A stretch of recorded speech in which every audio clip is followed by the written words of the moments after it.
Kami dari kelompok 4 akan mempresentasikan tentang persamaan dan koefisien regresi berganda. Untuk itu, perkenalkan, nama saya Ani Purnamasari dengan NIM 2019 008047. Di sini saya sebagai moderator dan pemateri 1, dan selanjutnya akan dilanjutkan oleh teman saya.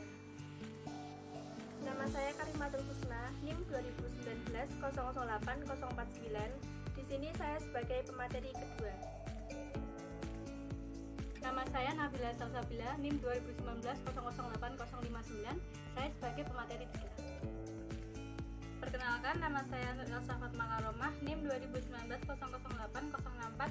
Saya di sini sebagai pemateri 4. Perkenalkan, nama saya Salma Andika Putri, NIM 2019 008078 sebagai pemateri 5. Pertama, saya akan menjelaskan tentang konsep dasar analisis berganda. Perbedaan antara regresi sederhana dengan regresi berganda terletak pada jumlah variabel bebasnya. Jika dalam regresi sederhana jumlah variabel bebas yang digunakan untuk memprediksi variabel tergantung hanya satu, maka dalam regresi berganda jumlah variabel bebas yang digunakan untuk memprediksi variabel tergantung lebih dari satu. Contohnya yaitu besarnya konsumsi keluarga tidak hanya dipengaruhi oleh besarnya pendapatan, tetapi juga dipengaruhi oleh jumlah anggota keluarga, tingkat pendidikan, dan gaya hidup. Regresi linier adalah alat statistik yang dipergunakan untuk mengetahui pengaruh antara satu atau beberapa variabel terhadap satu buah variabel. Variabel yang mempengaruhi sering disebut variabel bebas, variabel independen, atau variabel penjelas. Analisis regresi linier berganda adalah hubungan secara linear antara dua atau lebih variabel independen, yaitu X1, X2, sampai dengan Xn, dengan variabel dependennya yaitu Y. Data yang digunakan biasanya berskala interval dan atau rasio.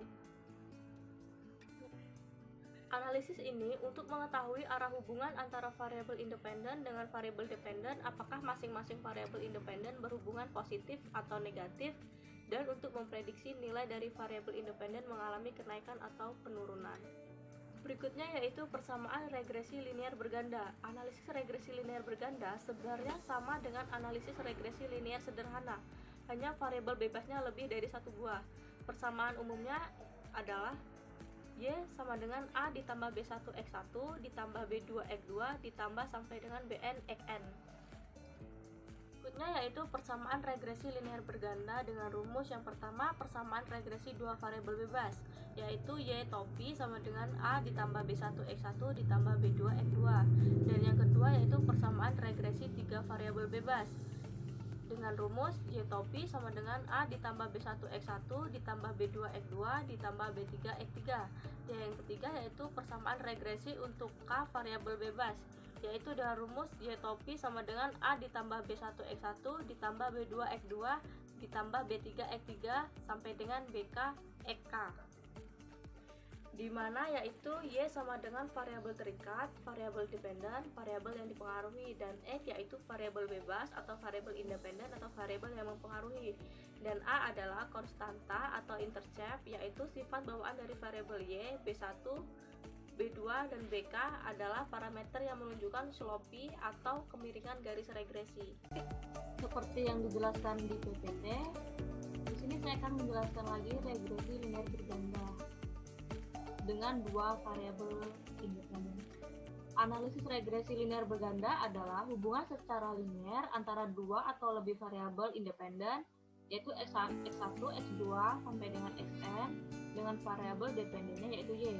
Untuk persamaan regresi linier berganda adalah Y sama dengan A ditambah B1 X1 ditambah B2 X2 ditambah sampai seterusnya dengan ditambah Bn Xn, dengan keterangan yaitu Y adalah variabel dependen atau nilai yang diprediksikan, dan X1, X2 sampai dengan Xn adalah variabel independennya, dan A adalah konstanta atau nilai Y apabila X1, X2 sampai dengan Xn sama dengan 0.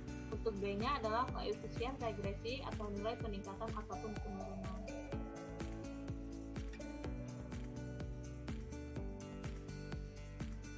Di sini saya akan mencontohkan soal tentang regresi linier berganda dengan dua variabel independen.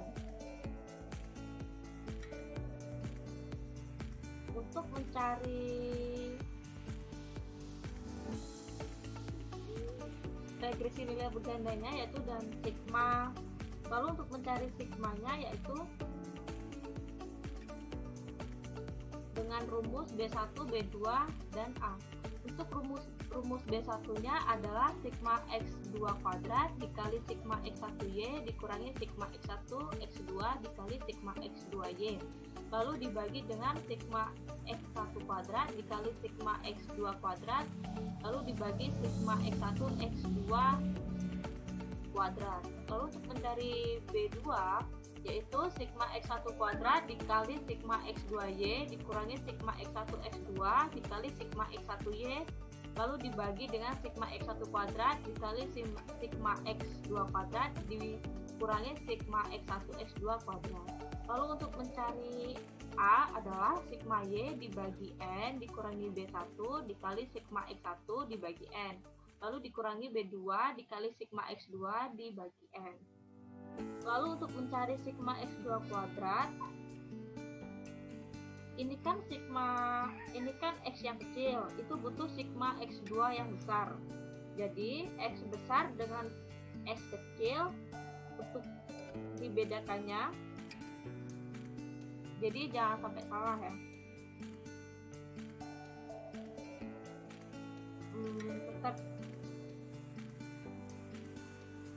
Step pertama untuk mencari nilai X dan Y yang kecil itu kita harus mencari dulu nilai X dan Y yang besarnya. Dan di sini ada sigma X2 kuadrat, sigma X2 kuadrat, sigma Y kuadrat, sigma X1Y, sigma X2Y, dan sigma X1 X2.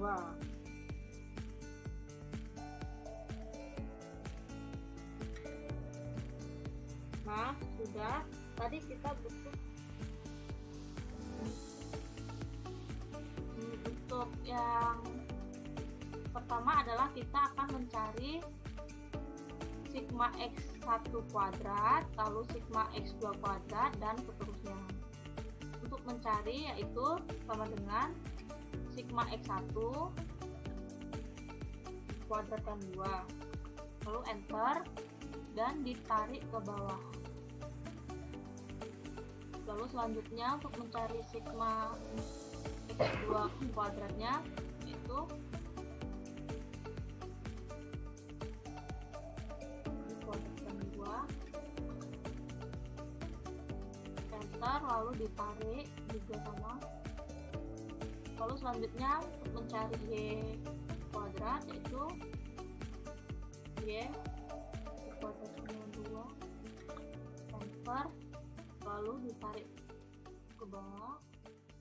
Selanjutnya untuk mencari X1 dikali Y yaitu X1 dikali dengan Y, enter lalu ditarik ke bawah. Selanjutnya yaitu untuk mencari X2 dikali Y,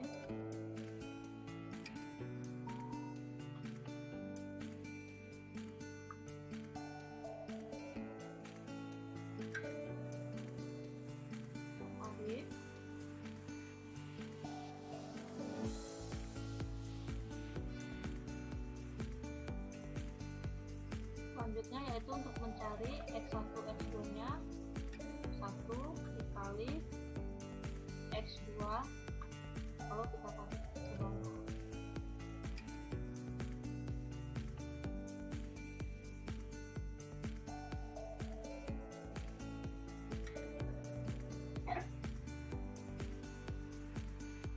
Nah sudah, tadi kita butuh yang adalah sigmanya, berarti adalah jumlah sigmanya terlebih dahulu. Ini adalah sama dengan sejumlah adalah sum jumlah dari yang X1 tarik ke bawah. Sudah, lalu kita tarik ke samping. Oke, ini adalah jumlah sigmanya sudah kita cari. Maka kita bisa mencari sigma dari X dan Y yang kecil.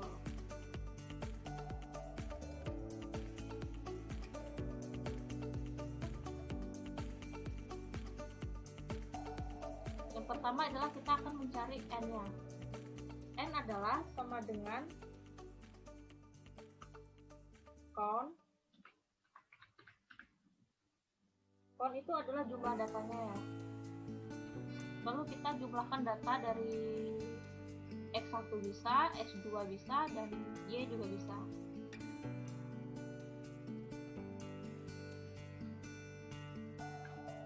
Kita enter. Sudah ketemu untuk N-nya, lalu kita akan mencari yang selanjutnya.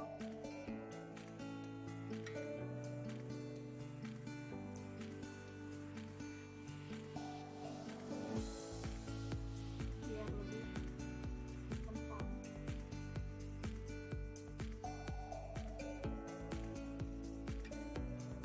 Selanjutnya kita akan mencari sigma X1 kuadratnya.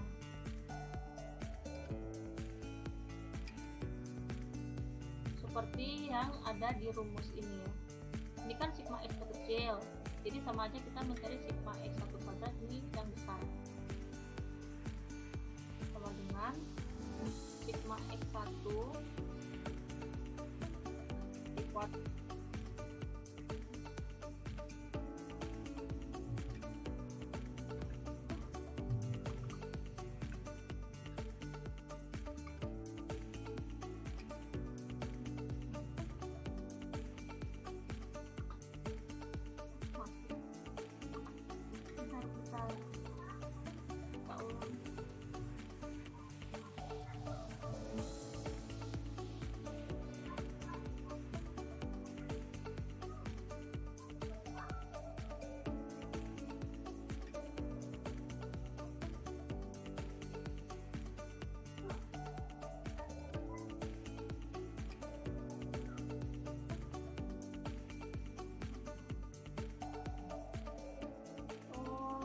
kebalik.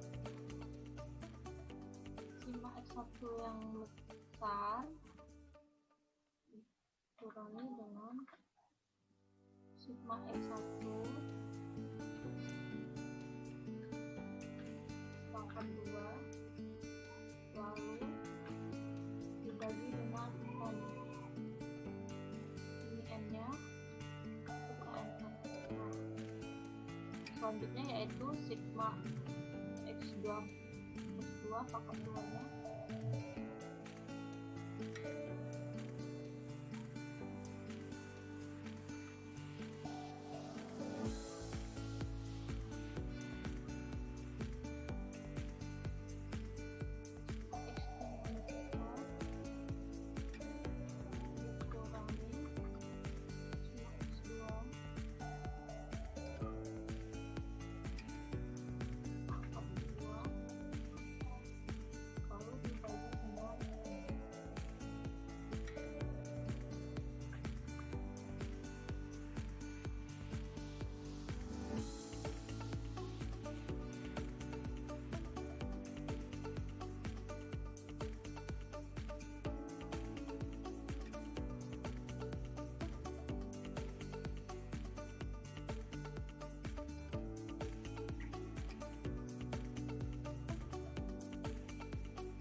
jumlahnya lumayan banyak, jadi nggak apa-apa, bisa didesimalkan jadi dua.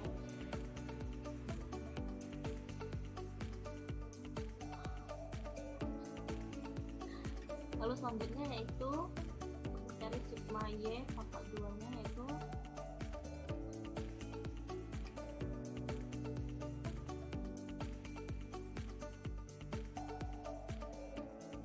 berarti sigma Y yang besar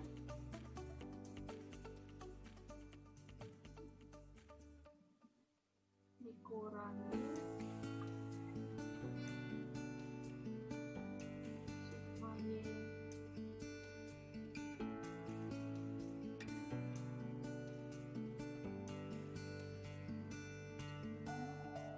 pangkat 2 lalu dibagi dengan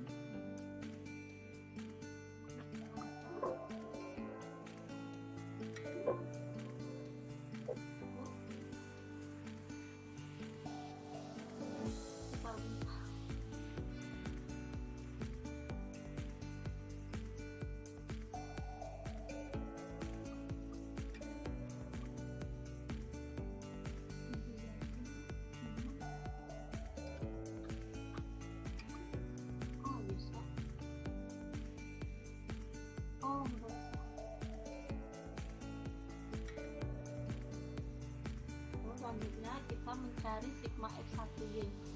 Terus sigma X1Y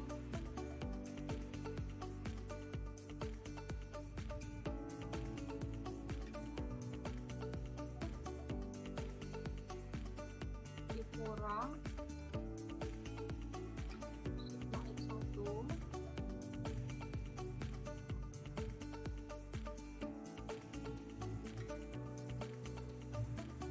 kali sigma Y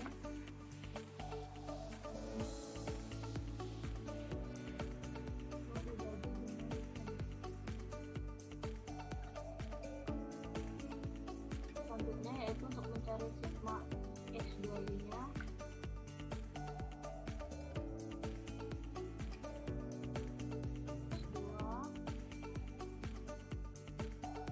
dikurangi sigma X2 ini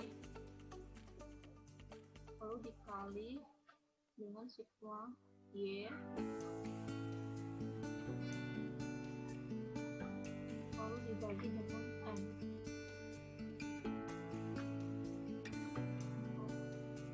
Yang terakhir yaitu sigma X1 X2 nya dengan X2 dikurangi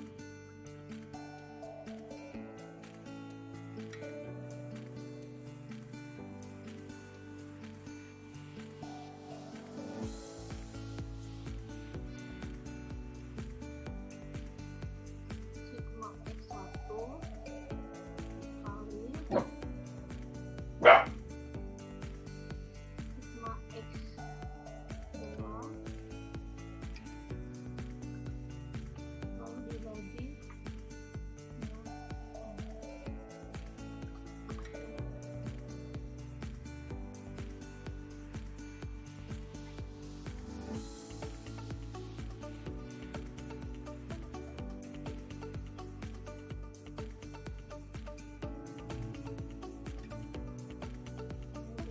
maka selanjutnya kita akan memasukkan rumus yang satu ini, yaitu mencari B1, B2, dan A.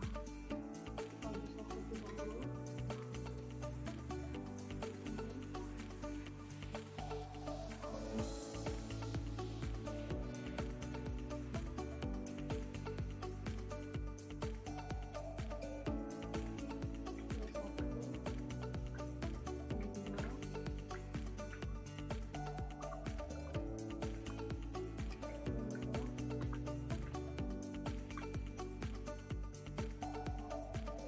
Lalu di sini kita akan mencari nilai B1 nya, yaitu dengan sigma X2 kuadrat yang kecil dikalikan dengan sigma X1Y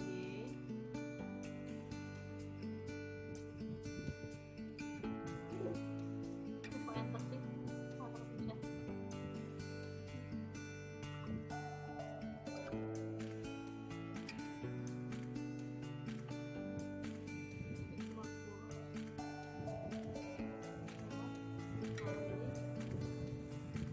sigma 1Y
bagi N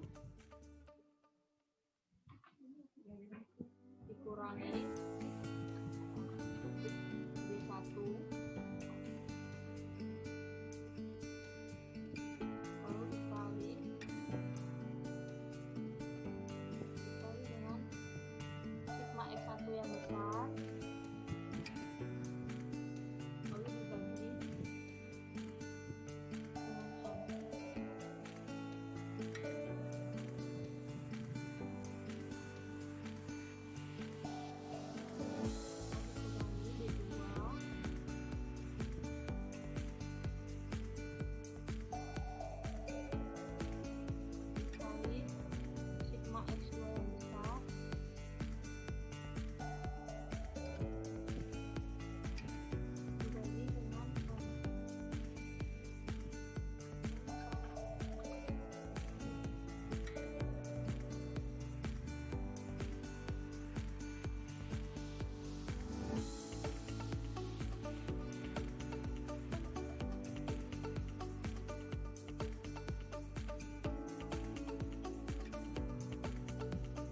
Setelah ketemu nilai B1, B2, maka kita akan mendeskripsikan atau menginterpretasikan dari nilai A, B1, dan B2.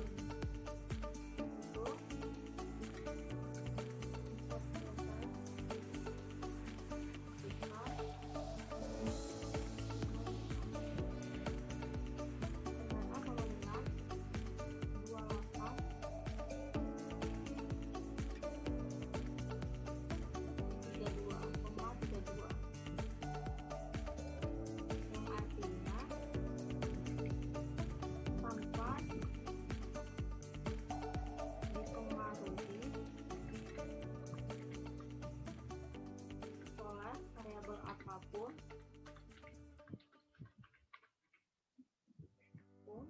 perhatikan adalah sebesar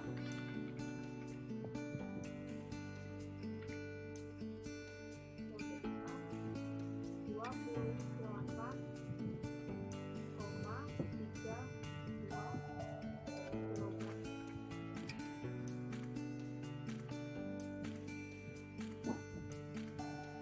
Selanjutnya yaitu untuk mencari untuk B1 nya sama dengan yaitu 0,52 berarti tidak dibulatkan,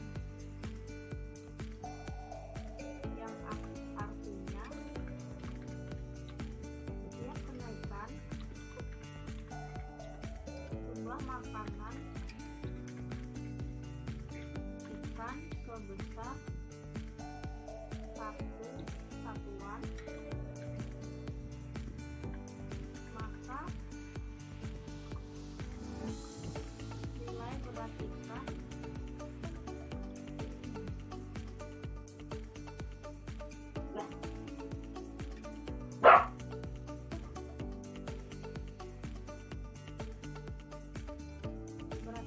akan naik sebesar 0,52 kg dengan variabel panjang ikan dianggap konstan. Sementara yaitu untuk nilai B2-nya dengan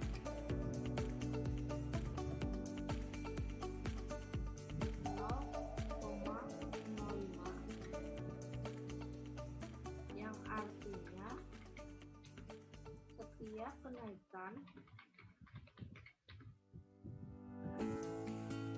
panjang ikan sebesar 1 mili, maka berat ikan akan naik sebesar 0,05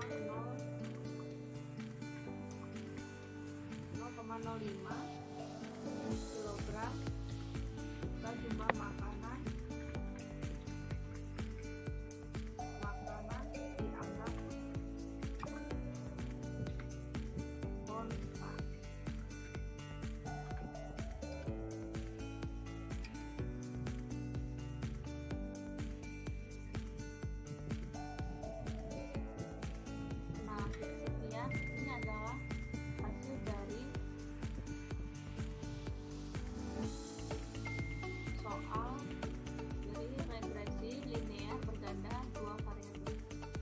Sekian dan terima kasih.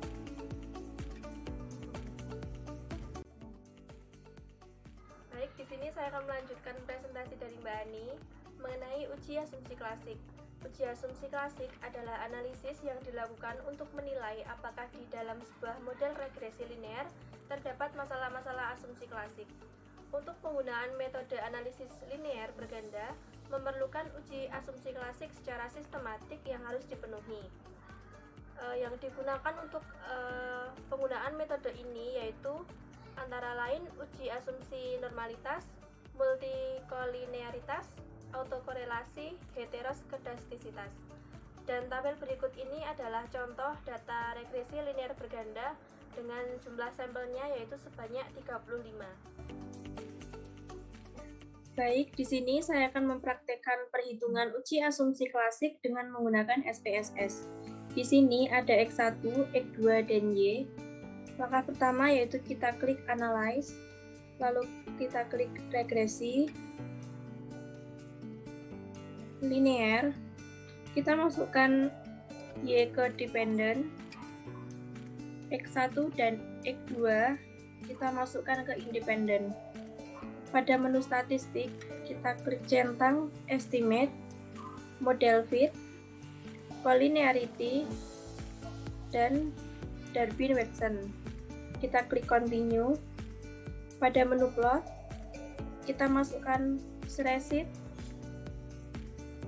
ke Y dan Spread ke X. Lalu kita centang histogram dan juga normal probability. Kita klik Continue. Pada menu Save, kita centang Under Standard. Lalu kita klik Continue. Lalu kita klik OK.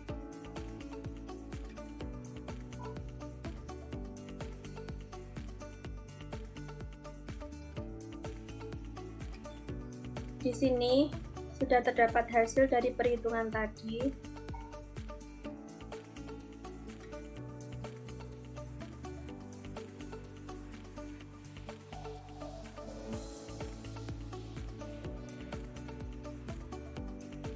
Untuk menghitung Kolmogorov-Smirnov, kita lakukan hal yang sama.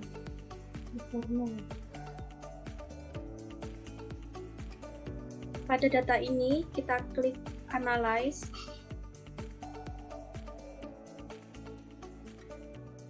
lalu Non-Parametric Test, kita klik Legacy Dialog, satu sampel, Under Standard, kita masukkan ke sini,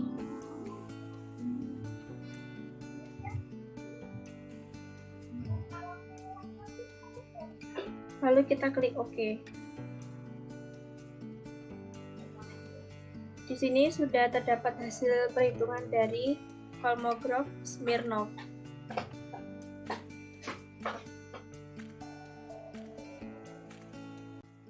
Selanjutnya yaitu A. Uji normalitas. Uji normalitas dilakukan untuk mengetahui distribusi residual dari model regresi. Jika residual distribusi normal, maka model dapat dianalisis dengan analisis regresi. Namun, jika residual tidak berdistribusi normal, maka model tersebut tidak dapat dianalisis dengan analisis regresi. Untuk menguji normalitas dapat dilakukan dengan dua cara, yaitu secara grafik dan secara statistik. Uji normalitas secara grafis dilakukan dengan melihat grafik p-plot, sedangkan uji normalitas secara statistik dapat dilakukan dengan melihat signifikan dari hasil uji normalitas Kolmogorov-Smirnov. Uji normalitas dilihat jika nilai signifikannya lebih dari 0,05 dan sebaliknya. Pada hasil pengujian dari hasil tersebut, yang pertama kita lihat dari p-plotnya. Bisa kita lihat bahwa ada titik-titik yang mengikuti garis diagonal tersebut. Maka bisa kita artikan bahwa hasil dari perhitungan tersebut dapat kita katakan bahwa normal. Tapi kita tidak bisa mengasumsikan sendiri bahwa ini adalah murni normal. Maka dari itu kita bisa melihat dari hasil Kolmogorov-Smirnovnya. Terlihat di sini bahwa signya normal apabila lebih dari 0,05. Untuk pengujiannya ini, nilai sigma dari Kolmogorov adalah 0,032. Maka dari itu, hasil tersebut kurang dari 0,05. Maka kita tidak bisa mengatakan bahwa hasil tersebut normal. Selanjutnya yaitu uji multikolinearitas. Multikolinearitas adalah sebuah situasi yang menunjukkan adanya korelasi atau hubungan kuat antara dua variabel bebas atau lebih dalam sebuah model regresi linear berganda. Menurut Ghazali 2016, pada pengujian multikolinearitas bertujuan untuk mengetahui apakah model regresi ditemukan adanya korelasi antar variabel independen atau variabel bebas. Efek dari multikolinearitas ini adalah menyebabkan tingginya variabel pada sampel. Cara yang dapat dilakukan untuk mendeteksi adanya multikolinearitas dalam model regresi ada 5. Pertama, melihat kekuatan korelasi antar variabel bebas. Jika ada korelasi antar variabel bebas lebih dari 0,8, dapat diindikasikan adanya multikolinearitas. 2. Melihat dari standar error koefisien regresi parsial. Jika ada nilai standar error lebih dari 1, maka dapat diindikasikan adanya multikolinearitas.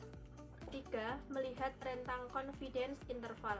Jika rentang confidence interval sangat lebar, maka dapat diindikasikan adanya multikolinearitas. 4. Melihat nilai conditional index dan in value. Jika nilai condition index lebih dari 30 dan nilai E-inden value-nya kurang dari 0,001, dapat diindikasikan adanya multikolinearitas. 5. Melihat nilai tolerance dan variance inflating factor atau VIV.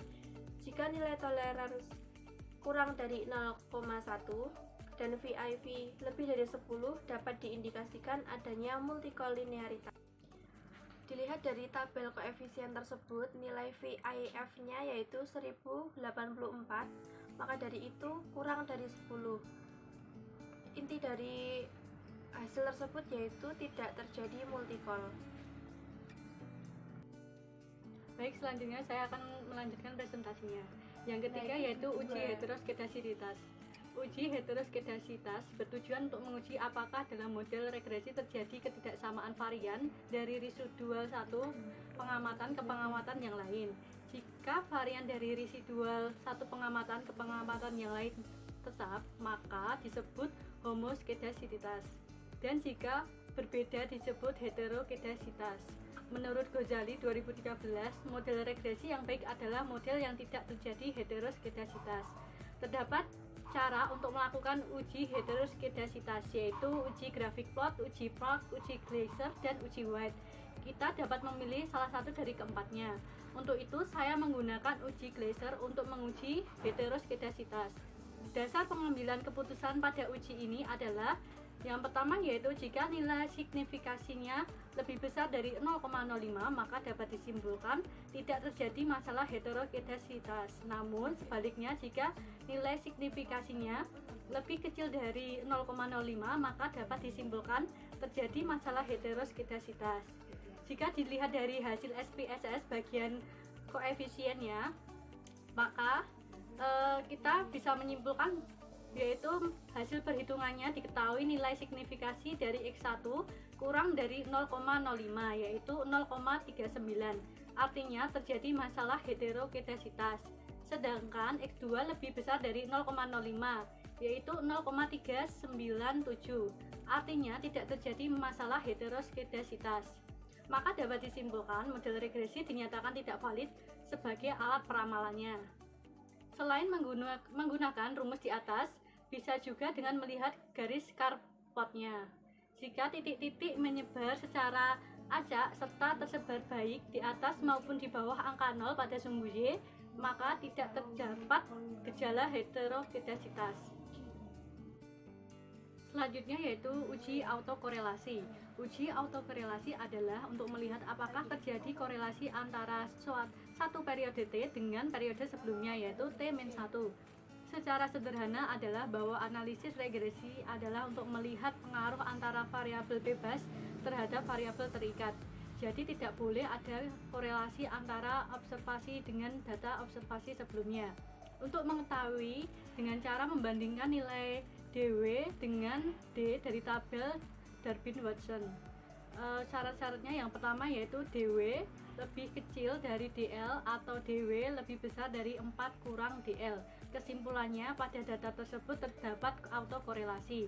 Yang kedua yaitu jika DU lebih kecil dari DW dan lebih kecil dari 4 kurang DU. Kesimpulannya, pada data tersebut tidak terdapat autokorelasi. Sedangkan yang nomor 3 yaitu tidak ada kesimpulan jika DL lebih kecil dari DW dan lebih kecil dari DU atau 4 kurang DU lebih kecil dari DW dan lebih kecil dari 4 kurang DL.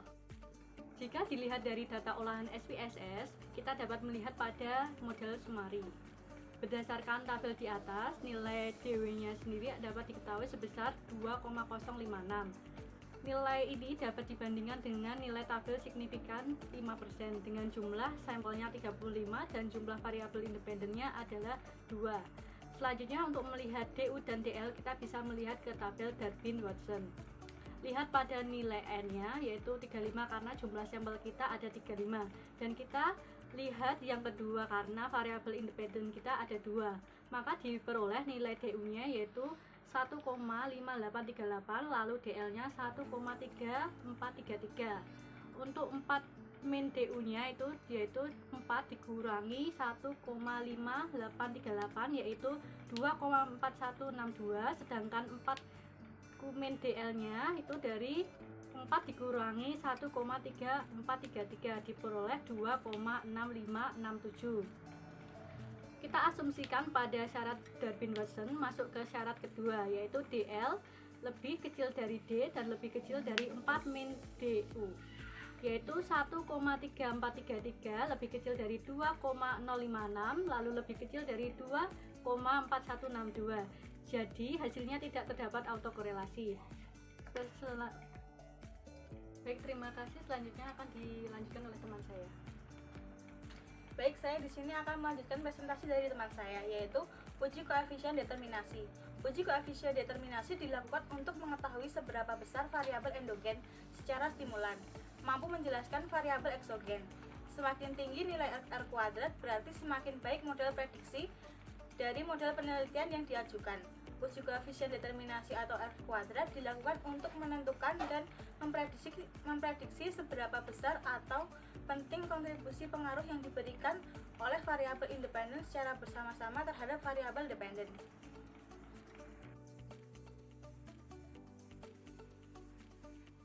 Selanjutnya, konsep dasar koefisien determinasi.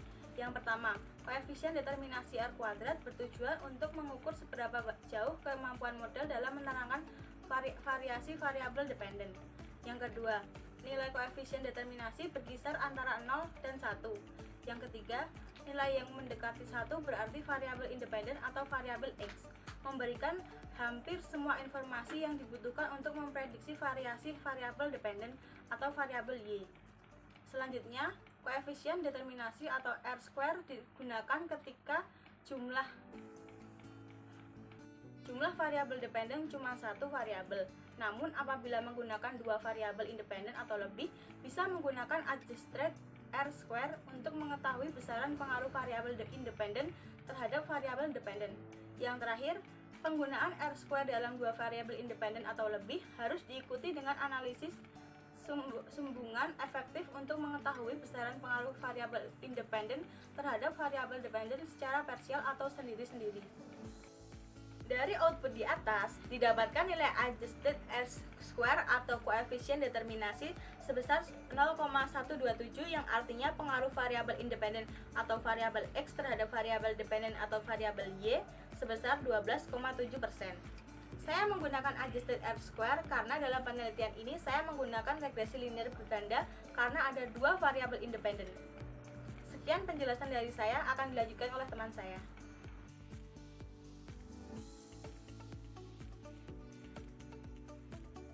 Di sini saya akan melanjutkan presentasi dari teman saya. Di sini saya akan menjelaskan mengenai uji T. Uji T digunakan untuk menguji secara parsial masing-masing variabel apakah satu variabel bebas mempunyai pengaruh yang signifikan terhadap variabel terikat atau tidak. Justifikasinya yaitu jika T hitung lebih besar dari T tabel atau nilai signifikasinya kurang dari 0,05 atau 5%, maka dinyatakan berpengaruh signifikan atau sebaliknya. Jika T hitung kurang dari T tabel atau signifikasinya lebih dari 0,05 atau 5%, maka dinyatakan tidak berpengaruh. Selanjutnya uji F. Uji F digunakan untuk menguji pengaruh variabel bebas secara bersama-sama terhadap variabel terikat, atau sering disebut juga goodness of fit.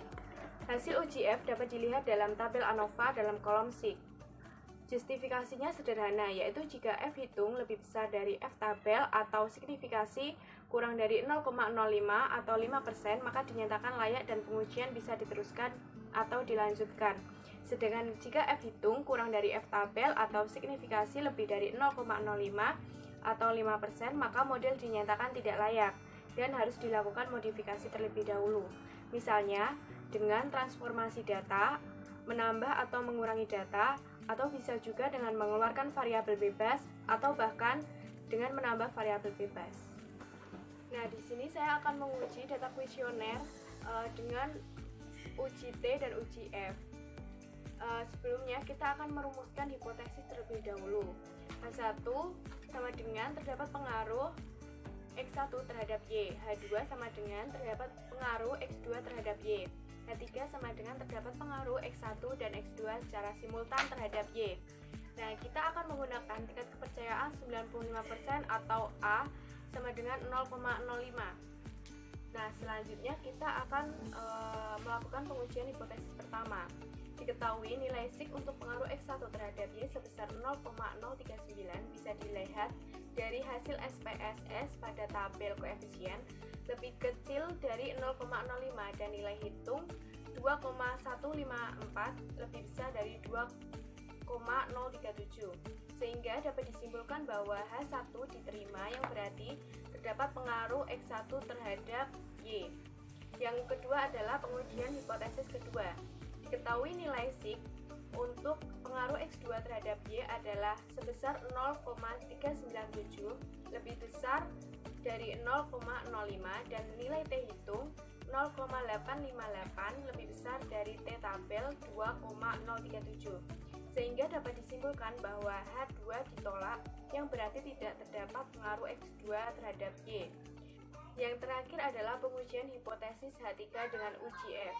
Berdasarkan output di atas, diketahui nilai signifikasi untuk pengaruh X1 dan X2 secara simultan terhadap Y adalah sebesar 0,0443, dapat dilihat dari hasil SPSS pada tabel ANOVA.